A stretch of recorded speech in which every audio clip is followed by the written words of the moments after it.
In a dusty, sun-baked village, a poor widow stood at her doorway, her heart heavy with grief and fear. Her husband, a man who had served God faithfully, was gone.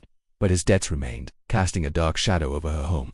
The creditors were on their way, their intentions cruel and clear, to take her to sons as slaves to settle the account. Tears streamed down her face as she ran to the prophet Elisha, her voice trembling with desperation.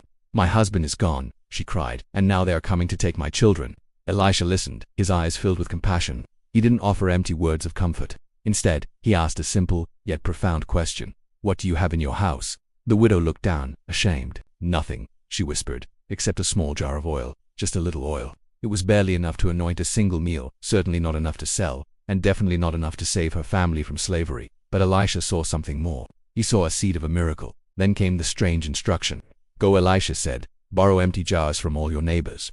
And don't ask for just a few." The widow was confused. Empty jars? What good were empty jars? Her mind raced with questions, but the fear for her sons was greater than her doubt. With a flicker of hope, she obeyed. Faith, she was learning, sometimes has to move forward even when it can't see the path ahead. She and her sons gathered jars from every neighbor who would lend them, filling their small home with empty vessels. Then, she shut the door.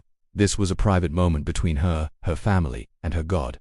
There was no audience, no one to impress, just a desperate mother's quiet act of faith. She took the small jar of oil, the one she had called nothing, tilted it over the first empty container and began to pour. And the oil flowed. It didn't trickle or drip. It poured out in a steady, miraculous stream. One jar filled, then another, and another. Her sons scrambled to bring more empty containers, their eyes wide with wonder.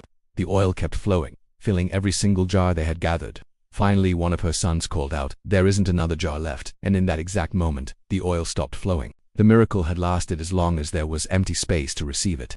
Overwhelmed with awe, the widow rushed back to Elisha to tell him what had happened. He smiled and gave her the final piece of the puzzle. "Go, sell the oil and pay your debt. You and your sons can live on the rest." Her debts were paid. Her sons were safe. Her future, once empty and terrifying, was now full and secure. From almost nothing, God had provided more than enough.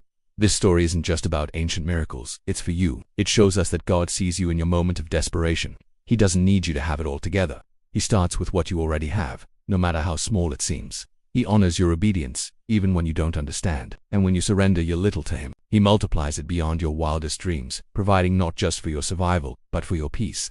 You might feel like all you have is one small jar of oil today. But remember, in God's hands, a little becomes much. If this story encouraged you, comment, "God multiplies my little" below. Like this video, share it with someone who needs to hear it, and subscribe for more powerful stories of faith. Thanks for watching.